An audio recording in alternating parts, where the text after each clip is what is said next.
Ladies and gentlemen, boys and girls, welcome back to another episode of Talking Halos. I'm your host today, Jared Timms. I am joined alongside my co-host, my partner in crime, Nate Green. Nate, how you doing? I'm doing well, Jared. How about you? I'm not doing too bad. Excited for another fantastic show today, guys. And of course, Nate, I got nothing here for you. Let's just get rolling. Let's just get rolling right off the bat. Before though we get rolling, first got to say thank you all for tuning in here at Talking Halos, whether it is on any of our podcast sites. I don't know if that's the correct term for it, or if you are watching us on YouTube, we really do appreciate it. 300 followers or 300 subscribers, by the way, on YouTube. Pretty sweet. Didn't think that would, I don't know, 300, but pretty sweet. Yeah, it's kind of cool. Never thought we'd get this much. No, never ever. Just talking some Angels baseball. We appreciate all you guys listening and tuning in on a every other daily basis. Tri-weekly, I guess is what we can call it. Tri-weekly, not tri-city, tri-weekly. Do appreciate it. And any way, we can make this show better for you. Throw out any suggestions you guys have. Would love to listen to them. We always want to get better. We never want to get worse for you guys. So any suggestions you have, throw them our way. You can follow us on all of our social medias, Twitter, Instagram, and Facebook. Go check us out there. Our boy Mikey's doing some big things over there on Twitter. Absolutely love what he's doing there. Doing fantastic stuff. You can follow myself on Twitter at Jared_Timms, Nate on Twitter at NateGreen34. And of course, guys, if you're on YouTube, stay with us here. If you are listening on any of our sister stations, I don't even know if that's a thing, go ahead and hold tight as we get the promotions out of the way. But like I was mentioning before, let's go ahead and talk some baseball. We have the Field of Dreams game going on. Nate, I know this is near and dear to your heart because you went to Southwest Northern Community College of Idaho. No, not Idaho. That's way too close. Nebraska. Yeah, we know where you played D1 baseball. Of course, got to give it to you there. Near and dear to your heart, you played with the corn out there, but it's pretty cool. It's always good. I'm glad whoever came up with this idea that this actually is happening. What do you feel about it? Like I like it. You like these games, like Little League game, all that fun stuff? Absolutely. I think some of the games when we get later in the season, like August, I would even say July, August, September, you already have teams and fan bases that are like, okay, what about next year? And I mean, the Cubs and the Reds aren't teams that you're like, oh yeah, these guys are fighting for a playoff spot. But a lot of people were excited to watch this game. They didn't care that they were, third, fourth, fifth place, whatever they are. They were like, man, this is going to be cool. I thought MLB did a really good job with the pregame. Griffey, junior and senior getting to play catch on the field, which was awesome. And bringing back some really cool greats for both sides. So I thought that was really, really well done. I think that's 2 years in a row. They've done a really good job with this.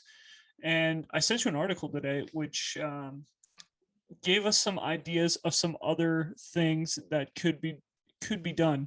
I know you mentioned the Little League game, which should be coming up here soon. If that thing's cool. I like it. I think the stadium is not as exciting as the Field of Dreams Stadium or some of these other stadiums, but I think that's cool.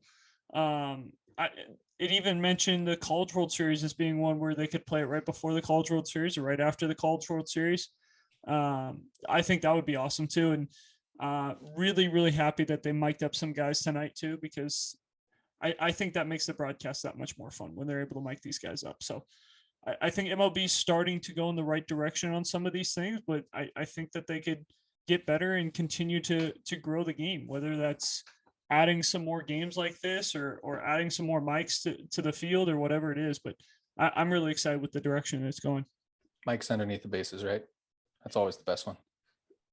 Whatever. I mean, as long as we get to hear more stuff on the field, like it seems like the players like talking on the mics, most of them do. I'm sure there are some that are like, I don't want to get caught saying something stupid or whatever. But for the most part, most guys are excited to be on that. So if it becomes like the norm of like, oh, hey, a couple of guys from each team are on the mic every night, like it just makes the broadcast a lot more fun, I think.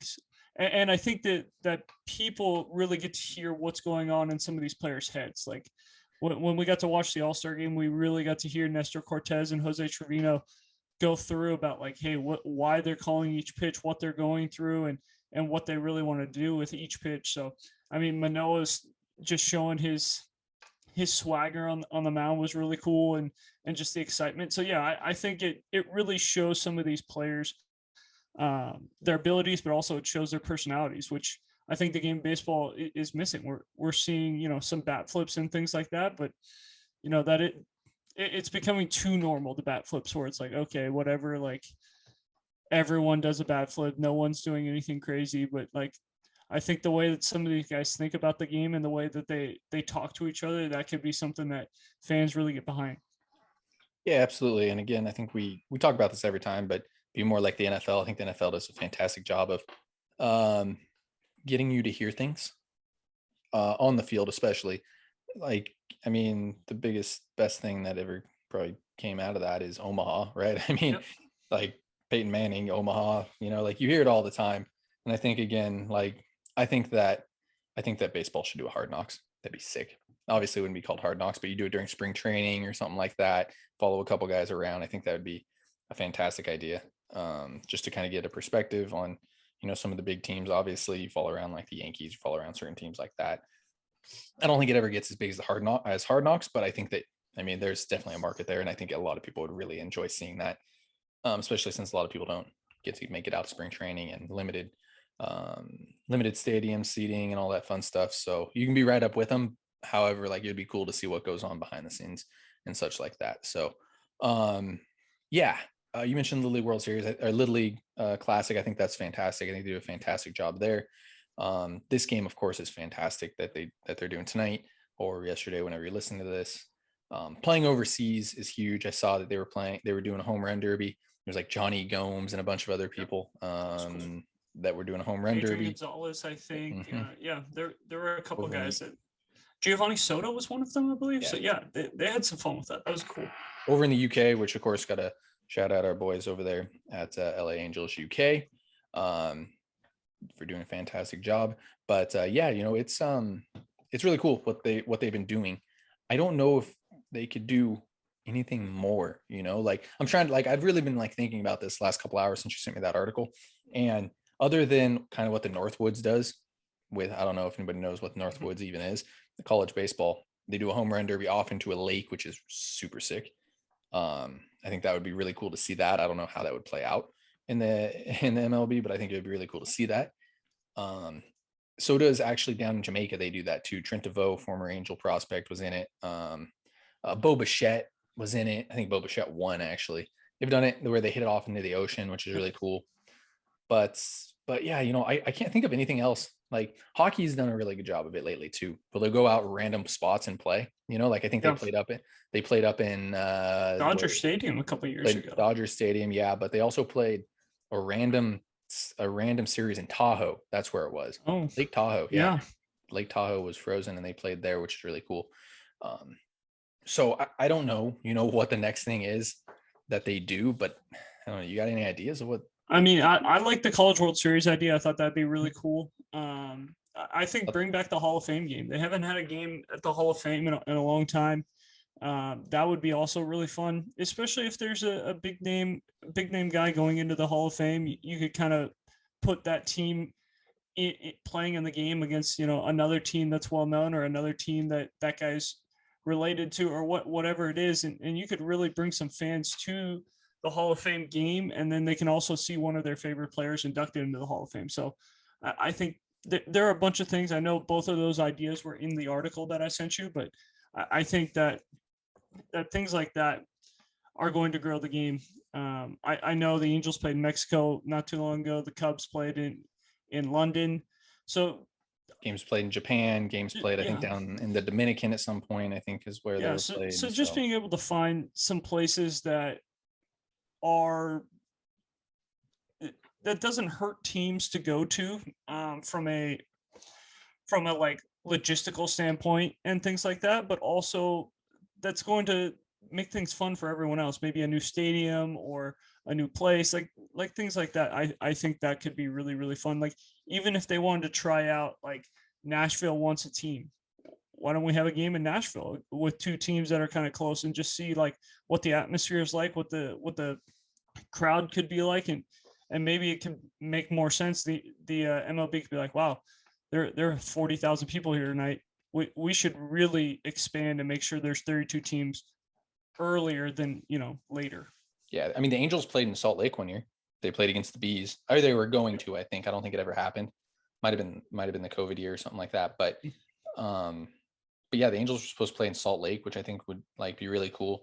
We talked about it last podcast. Like, would Rocket City beat the Angels? Like, I think that would be kind of cool to see. Like, I actually think that teams should exhibition more in spring at Angel Stadium though. I think that would draw a pretty cool crowd. Like, that would be kind of interesting to see Angels play the Angels. It would be kind of fun. You mic everybody up. You'd probably almost sell out, to be honest, if you had a bunch of like. I mean, the Dodgers Angels series usually gets a pretty good crowd, and most of those guys, it's like we're not seeing like the stars play a lot in those games. So, yeah, if the Angels were to say, hey, the rookie guys or the single A guys that aren't even on the major league spring side of things, you guys are going to play against the spring training guys. I think that'd be fun for everyone. So yeah, I think different ideas to grow the game is what we've been asking for a long time. I think MLB is finally starting to go in the right direction, but I think it's a very slow process. And I think you look at the NFL, you look at the NBA and all these other leagues, you mentioned the NHL, they're starting to do it a lot faster and a little bit more than the MLB. So I would love to see the MLB catch up with some of these because I think it's fun, the Field of Dreams game. And I'm sure like bringing back guys too, like to bring back junior and senior to this game was awesome. To bring back Johnny Bench for everyone was like, man, Johnny Bench is here. Like, this is legit. So,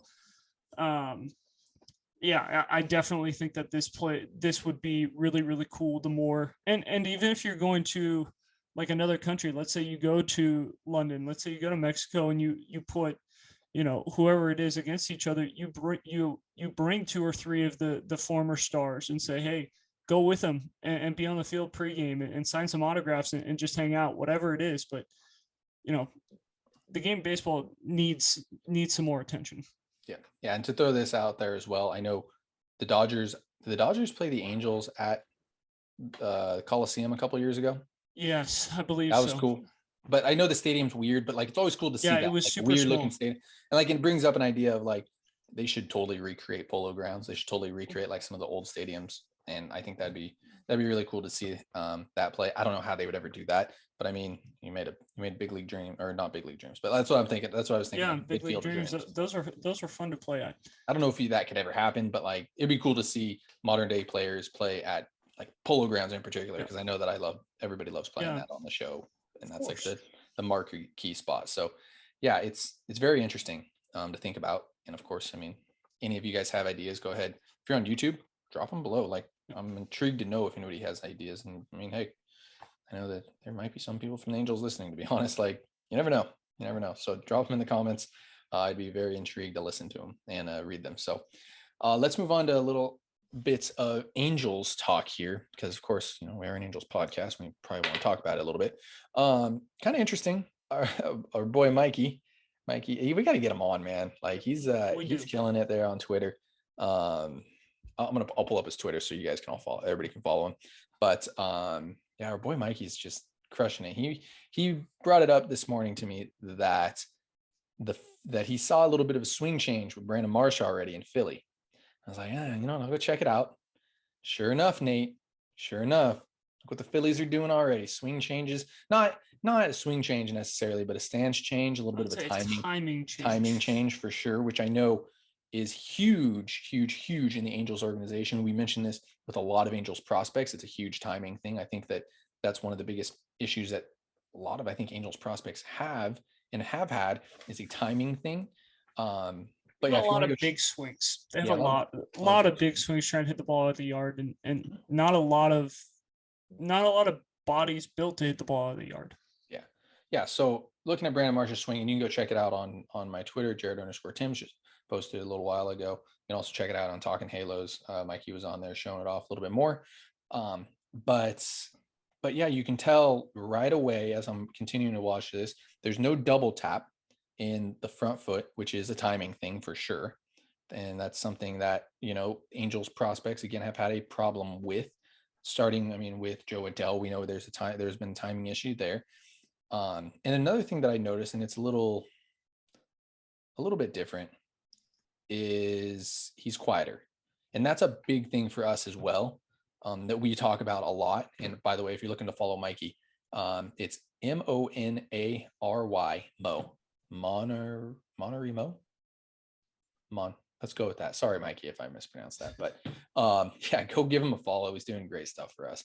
Huge Angels fan, does a lot for Talking Halos as well. But timing thing, man, that's been a huge issue.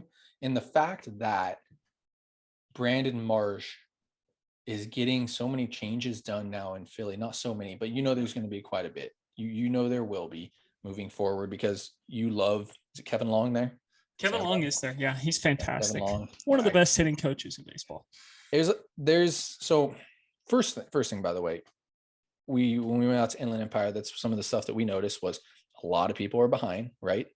We noticed that with Errol Vera, who could be struggling a little bit. There's a little bit of a weird bat hitch in a sense. You go to Double-A, and Jeremiah Jackson's another one of those guys where, he does this kind of weird bat hitch. And you look at Brandon Marsh, and he kind of does that same thing where it's like, it's the bat tilt. I know it's called the power tilt, I think is what everybody likes to call it. I'm not a huge fan of it, because I think that puts you in a bad spot to hit. Like, you guys on YouTube can kind of see me. You're not supposed to put your bat out in front of you and then bring it back. I don't like that at all. You look at it like Mike Trout, and you bring it behind your neck, behind your head, and then bring it around. I think that promotes better bat path in a sense, and less dipping. I know I understand the bat tilt, the power tilt. I'm just not a huge fan of it, by the way, but you do see it a lot in the Angels minor league system. However, good for Brandon Marsh for making adjustments all of a sudden. However, you know what I'm going to ask? What do we got going on here in Anaheim? Yeah, so this was something that was brought up day 2 of Brandon Marsh becoming a Philly. I was watching the game. The announcers even talked about it. They go, he came in right away and asked Kevin Long and goes, "Hey, what can I do to get better? I'm not hitting. I'm struggling." And he goes, "Your timing's off, and there's too much movement in your swing." And he goes, "All right, so what do we do?" And he goes, "Let's get to work." And they got to work right away. It was not this could take a couple months. Like, obviously everything's going to take a little bit of time, but it was like, "Hey, this is your problem. Let's get to work and let's change things." And it was a simple, I think it took him 5 or 6 games before his first swing and miss in Philly, which is unbelievable, because he was near a 40% strikeout rate in Anaheim. So I think this is going to, you really started the hitting coach right now. So way to go on that. I'm not even going to comment on that, because I think, I think you already know where I'm at on that. But he's done a lot of good things. Angels org has done a lot of good things with hitters, though. Like, you look at a guy like Jared Walsh, you look at a guy like Taylor Ward, you look at some. But those guys are small sample sizes definitely of success. It's the game of baseball is all about making adjustments, and that's one thing the Angels don't do at all. Like, yes, maybe they get the maybe they get the swing in a good path for a month or two, but then pitchers figure it out. It's like, oh, now I got to throw more breaking balls to this guy, or oh, now I got to throw the fastball up, or now I got to throw the fastball down, and those type of things. The Angels don't make adjustments. So yes, you can argue all you want about all the things the Angels have done with hitters, but you look at the results, and we've seen him. Jared Walsh has been an underperforming hitter this year. Taylor Ward was hot for 2 months. He has not been the same hitter. Granted, some of that's probably due to the injury, but some of it's probably due to guys figuring him out. So yeah, it is a problem. The hitting approach and just making adjustments, I think, is the biggest problem. But the fact that everyone I've heard talk about Kevin Long goes all the way back to when the Yankees, he was with the Yankees. Curtis Granderson was over there. Curtis Granderson says Kevin Long's a really, really good hitting coach. He's gone to the Nationals. He's gone to the Mets. He's gone to the Phillies. Now he's been to a lot of places where a lot of teams have had success offensively.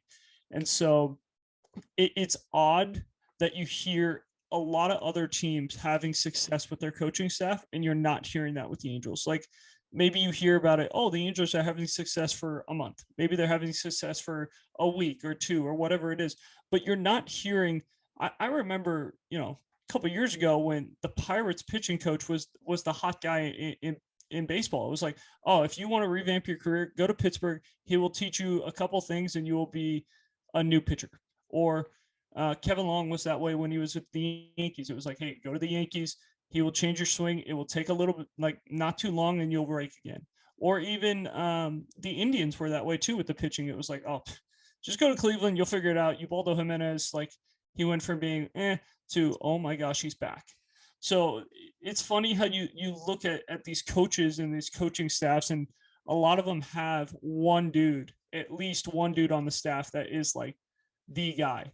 And the Angels haven't really had that in a long time.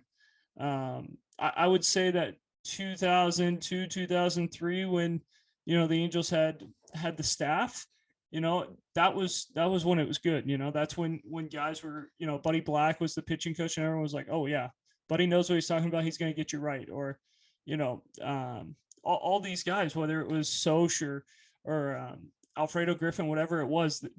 Ron Washington's the hot guy in coaching right now. Like, if you want to become the best infielder in baseball, you go to Atlanta.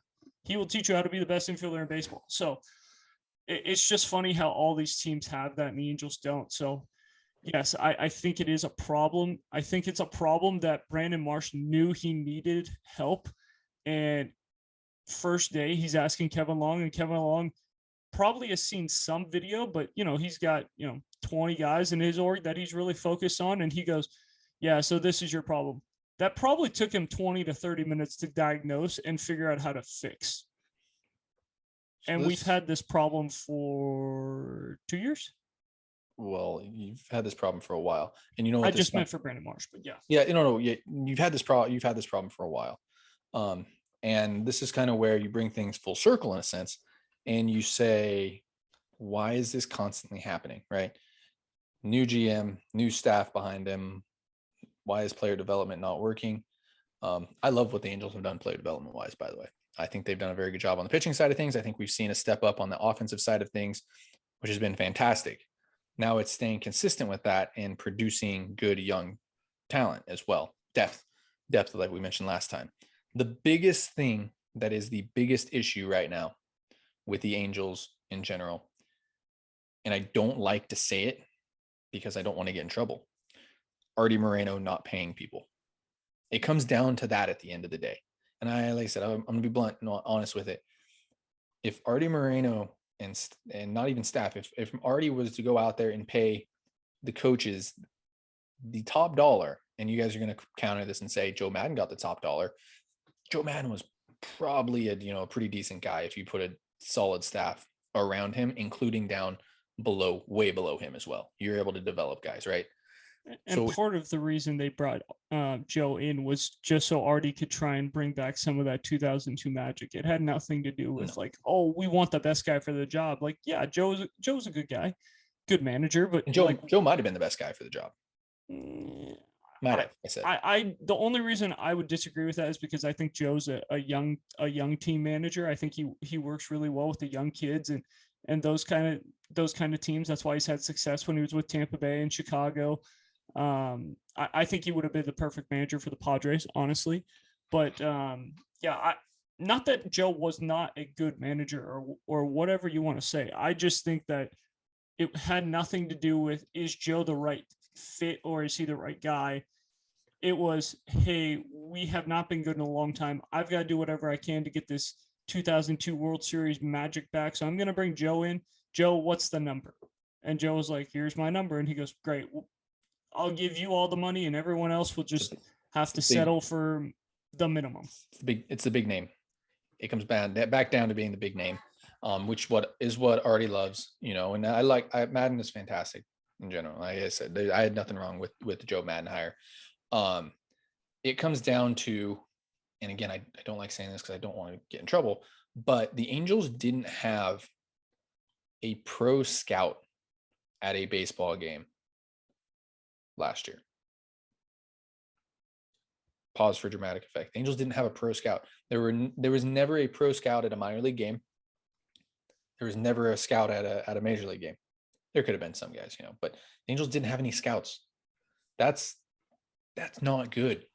Like, and I know that there were pay cuts. I know that all this fun stuff, all that bad stuff was happening, but they didn't have a scout at a game. And that was something that I picked up on really early. Like, went to IE 4 or 5 times early in the season. I was like, I haven't seen a scout here, an Angels scout. Not good. Not good at all. I'll tell you that. Billionaire with a B too. A billionaire. Not Pro like, scout, and scouts don't make very much. Like, no, and they don't make very much money to go watch baseball games. No. So the fact that you couldn't get pro scouts out there is very, very tough. I think the Angels had, and don't quote me on this, I think the Angels had 6 scouts in their system at one point, and they were all down for the draft down in the southern states at one point. So that's, and you can tell by, and we drafted a guy in the northern state. Yes, and you can tell. I mean, where's Campbell? No, I mean Miami of Ohio. No, oh, is that north? That is north, huh? Yeah, Miami of Ohio. You see guys though. You see guys traveling. But you know what I'm saying. They're playing in the upper, in that league. The MAC is playing mostly in the north. Yes. So it's just funny that most of the scouts are south, and you're drafting a north guy. You need to figure it out at the end of the day, right? Like that's what it comes down to. At the end of the day, if you want development, and the Angels, fans continue to call for player development. That's what it comes down to. You can't have 6 scouts all working on draft stuff while the season's going on. You need some pro scouts. You can't just have amateur scouts. Yep. For that being said, I've seen it. I've seen scouts this year, so yes. I've seen it. We've seen Angel scouts. We have. With that being said, that's all I got. Nate, you got any final thoughts before we let everybody go? And I apologize already, not really, but. No, just looking forward to this Twin Series. I know I'm going to hear a lot about it from some people. So this is a must win for me. Oh my goodness. This is the only series in the entire rest of the year that I want them to win. Like, must win attitude here. We need to win this series. This is the one, because if they don't win it, I'm going to hear a lot about it. So big series for the Angels this weekend. I'm not giving it to you, man. I need something to look forward to at the draft spot. I definitely don't want the Twins to go to the playoffs. They can lose the rest of the games. I don't care, to get you your number, 3 pick or whatever it is. But I don't want the Twins to go to the playoffs. They've got to win this series. Twins are not going to the playoffs, and then there's a certain person out there. They've got to win this series. I'm not giving it to you. Oh man, hot dog. All right, guys. All right. So just want to thank you all for listening to this podcast here at Talking Halos. Go ahead and let us know how you like it. If you could subscribe wherever you're listening or watching. Thank you again for all you who watch us on YouTube. Really do appreciate it. Go ahead and follow us on all our social medias, Twitter, Instagram, and Facebook. Go follow our boy Mikey as well. He's doing fantastic things for us. Want to keep shouting that out there as well. You can go ahead and follow myself on Twitter, Jared_Tims, Nate at NateGreen34. And guys, thank you so much for listening. Have a great rest of your day.